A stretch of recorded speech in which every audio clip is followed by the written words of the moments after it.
எல்லோருக்கும் வணக்கம். இந்த வாரத்துல ஷேர் மார்க்கெட் ரொம்ப நிதானமா தான் தொடங்கி இருக்கு. 82 பாயிண்ட் மைனஸா நிஃப்டி இருந்தாலும் இந்த வாரத்தினுடைய சென்டர் பாயிண்ட் அப்படின்றது பார்க்கும்பொழுது அந்த இடத்துல தான் ட்ரேட் ஆயிட்டு இருக்கான். இதுக்கு கீழே இது வந்து நான் தான் ரொம்ப வீக்காக உண்டான வாய்ப்பா நான் பாக்குறேன். ஸோ நிஃப்டி போன வாரத்தினுடைய லோ 21,877 அதை உடைக்காத வரைக்கும் எனக்கு எதுவும் பிரச்சனை இருக்கிற மாதிரி தெரியல. இந்த பேங்க் நிஃப்டி தான் எல்லாத்தையும் பயமுறுத்துற மாதிரி ஒரு கும்பா ஸ்டார்ட் அப்படின்றது பண்ணியிருக்கான். அதாவது ஆரம்பிக்கும் போதே இந்த வாரத்தினுடைய சென்டர் பாயிண்ட்டுக்கு கீழே தான் ஆரம்பிச்சிருக்கான். எப்படி பார்த்தாலும் இவனும் போன வாரத்தினுடைய சப்போர்ட்டே எடுத்துட்டான்னா யாருக்கு எந்த பயம் இல்லை, பயமுறுத்தாம மேலே வந்துருவாங்க. ஸோ இப்போதைக்கு இந்த வாரத்தில் பேங்க் நிஃப்டி மட்டும்தான் ஒரு கும்பா ஸ்டார்ட் அப்படின்றது பண்ணியிருக்கான். நண்பர்களே, உங்களுடைய போர்ட்ஃபோலியோ எடுத்து பாருங்க. அதுல வந்து உங்களுக்கு நன்மை அதிகமா நடந்திருக்கா, நிறைய ஷேர்கள்ல லாபம் அதிகமா பண்ணிருக்கீங்களா, இல்ல நிறைய ஷேர்கள்ல நஷ்டம் பண்ணிருக்கீங்களா? அதாவது நல்லது நடந்ததை விட கெட்டது அதிகமா நடந்திருக்குன்னா அப்போ உங்களுடைய ஆக்ஷன்ல ஏதாவது ஒன்று தப்பா இருக்கலாம். ஏன்னா மார்க்கெட்டே உச்சாணி கும்பல் இருக்கு.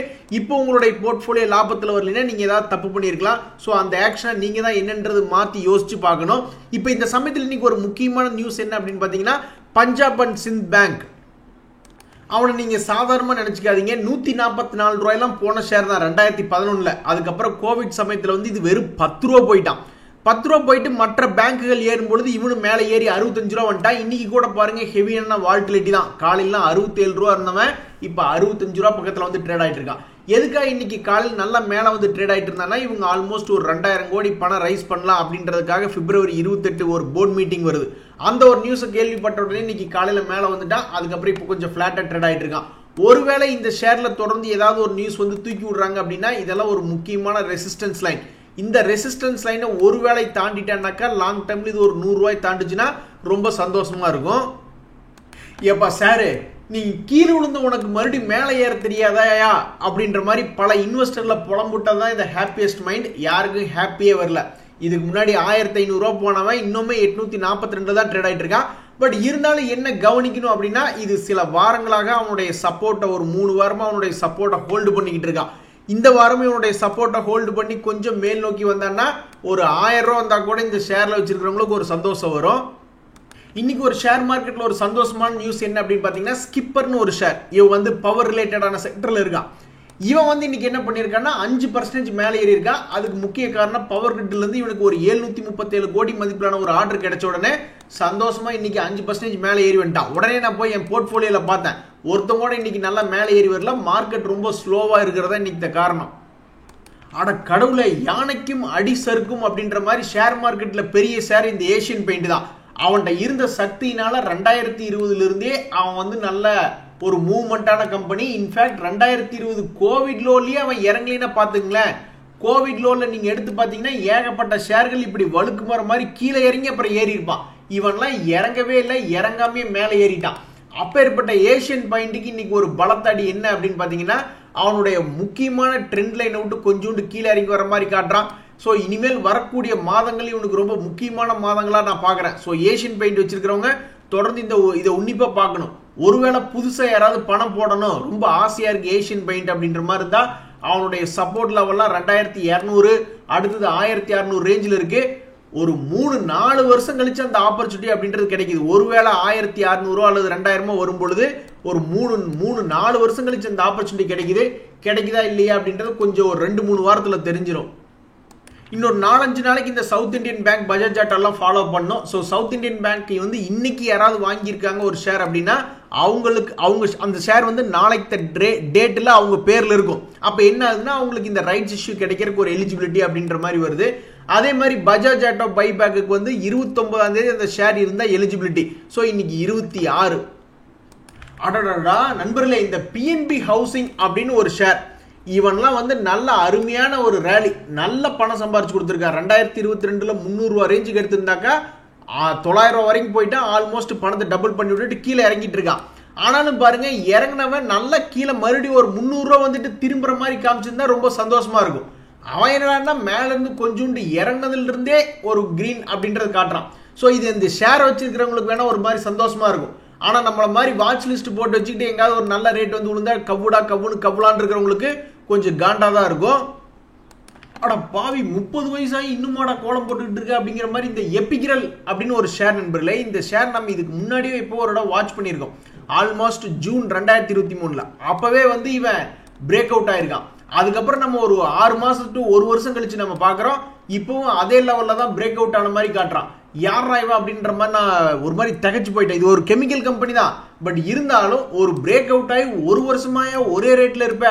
ஒன்னா நீ சப்போர்ட் கீழே வந்திருக்கணும், இல்லைன்னா ஒரு 1600 2000 வந்திருக்கணும். எதுக்குமே வழி இல்லாம இருந்திருக்கான். இன்னைக்குதான் மறுபடியும் கொஞ்சம் தலை தூக்கி பாக்குறான். சோ இனிமேலாவது பட்டார்னு வெட்டிச்சு ஒரு 1600 ரூபாய் இந்த வருஷத்துக்குள்ள வந்துச்சுன்னா இந்த பேட்டனுக்கு ஒரு மரியாதை, இல்லைன்னா இது ஒரு தூங்கு மூஞ்சி பேட்டன் பேர் வச்சிட வேண்டியதுதான்.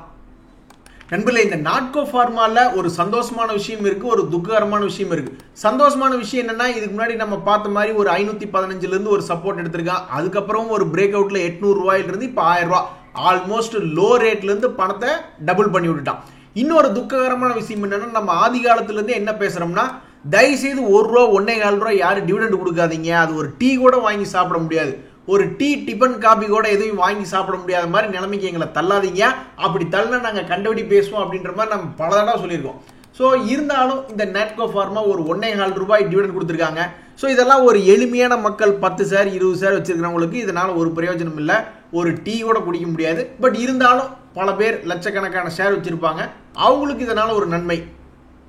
நண்பர்களே, இன்னைக்கு மீடியாக்கள்ல எந்தெந்த ஷேர்ஸ் எல்லாம் கொஞ்சம் வால்டிலிட்டி இருக்கக்கூடிய வாய்ப்பு இருக்கிறதா டிஸ்கஸ் பண்ணிட்டு இருந்தாங்க அப்படின்ற மாதிரி பார்த்து ஒரு லிஸ்ட் ஒன்று போட்டு வச்சிருந்தேன்.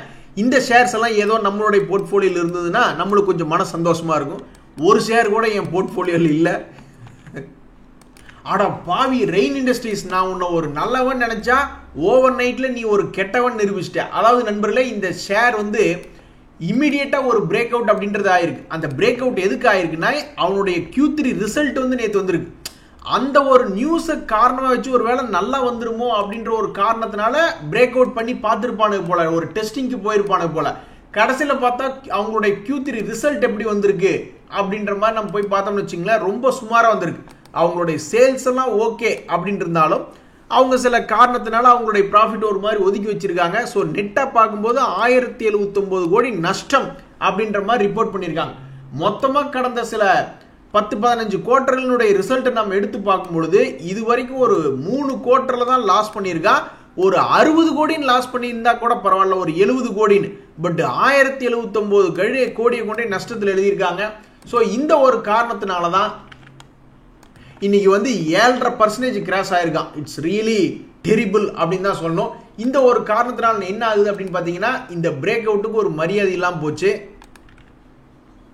சக்தி பம்புக்கு இன்னைக்கு வந்த நியூஸ் அருமையான நியூஸ் தான். 2443 பம்புக்கு ஆர்டர் கிடைச்சிருக்கு அப்படின்ற மாதிரியான ஒரு நியூஸ் வந்துச்சு. அவங்கள பொறுத்த வரைக்கும் இது ஒரு நல்ல வேல்யூ தான். 84 கோடி அப்படின்றது அவங்கள பொறுத்த வரைக்கும் ஒரு நல்ல சேல்ஸ் தான்.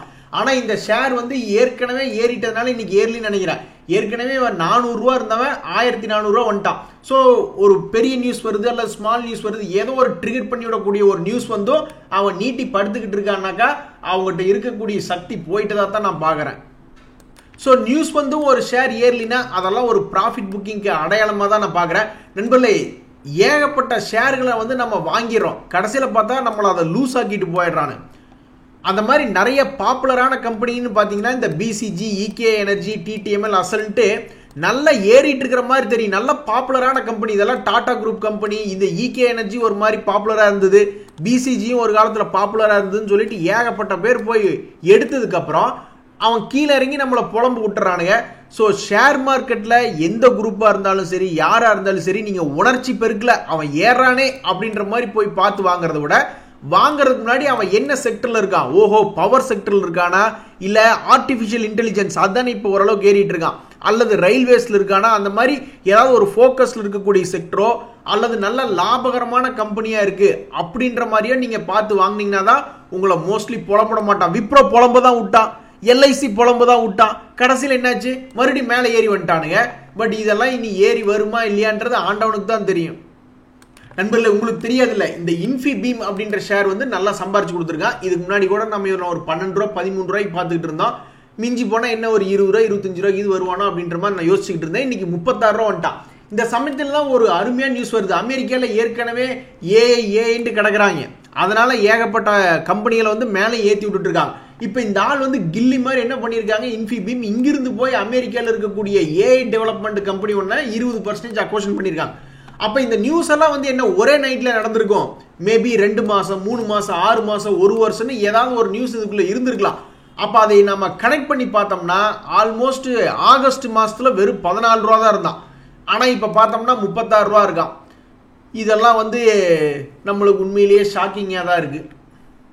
யாரோ ஒரு குரூப் நல்லா தான் சம்பாரிச்சிருப்பாங்க. சரி, எப்படியோ சம்பாரிச்சு சந்தோஷமா இருந்தா சரிதான். நண்பர்களே, ஒரு நல்ல பொட்டன்ஷியலான ஒரு ஸ்டாக் ஒரு லோ ரேட்ல இருக்கு. மேபி ஏறலாம் அல்லது திரும்பவும் கீழே போகலாம். அவன் பார்த்து மனசு வச்சு மேலே ஏறினா ஒரு 10-20% சம்பாரிச்சு கொடுப்பான் அப்படின்ற மாதிரி பார்த்தோம்னாக்கா ஏயு பேங்க்னு ஒரு ஷேர் ஒன்று பார்த்துக்கிட்டு இருந்தேன். இவனு அந்த ஏஷியன் பெயிண்ட்ஸ் மாதிரி ஒரு ஸ்ட்ராங்கான கம்பெனி தான். இவனு ஒரு 3 வருஷமா அந்த ஒரு குறிப்பிட்ட சப்போர்ட் லெவல உடைச்சதே கிடையாது. இன்னைக்கு ஏஷியன் பெயிண்ட் உடைச்சிட்டான். பட் அவங்க கூட சேர்ந்து இவனு ஒரு அன்பு சகோதரனா இறங்கி போயிருவானா என்னன்றது தெரியல. பட் இருந்தாலும் 3-4 ஒரு மாசமாகவே இந்த ரேட்டை ஹோல்டு பண்ணிக்கிட்டு இருக்கான். இந்த மாசம் என்ன பண்ண போறான்னு தெரியல. இனி பிப்ரவரி முடிஞ்சது. ஒருவேளை மார்ச் மாசத்துல சப்போர்ட் எடுக்கிற மாதிரி இருந்தா இவன் எப்படி ஒரு 200 ரூபா ஒரு ஷேருக்கு ஏத்தி விடணும். பாப்பா இவனு ஏஷியன் பெயிண்ட் மாதிரி ஆகிறானா இல்ல நல்லா மேல வரானா அப்படின்றத பொறுத்து இருந்து பார்க்கணும். எப்படி பார்த்தாலும் ஒரு பொட்டன்ஷியலான இருக்கக்கூடிய ஒரு ஷேரா தான் இந்த ஏயு பேங்க் அப்படின்ற ஷேர் பார்க்குறேன். இந்த பிஜிஆர் எனர்ஜி அப்படின்ற ஒரு குரூப்ல வந்து ஒருத்தர் இருக்காங்க, சசிகலா அப்படின்றவங்க. முதல்ல இந்த பிஜிஆர் எனர்ஜி சிஸ்டம் வந்து ஒரு லாபகரமான கம்பெனியானா கிடையாது. அது ஒரு கும்பா பாடக்கூடிய கம்பெனி. அவங்க கடந்த 2020 இருந்தே இன்னும் 4 வருஷமா ப்ராஃபிட் பண்ணது கிடையாது. அதுக்கு முன்னாடி சும்மா 5 கோடி 10 கோடி பண்ண வேண்டியது, அப்புறம் ஒரு 100 கோடி லாஸ் பண்ணிவிட வேண்டியது. இப்போ ஏற்பட்ட கம்பெனி தான்.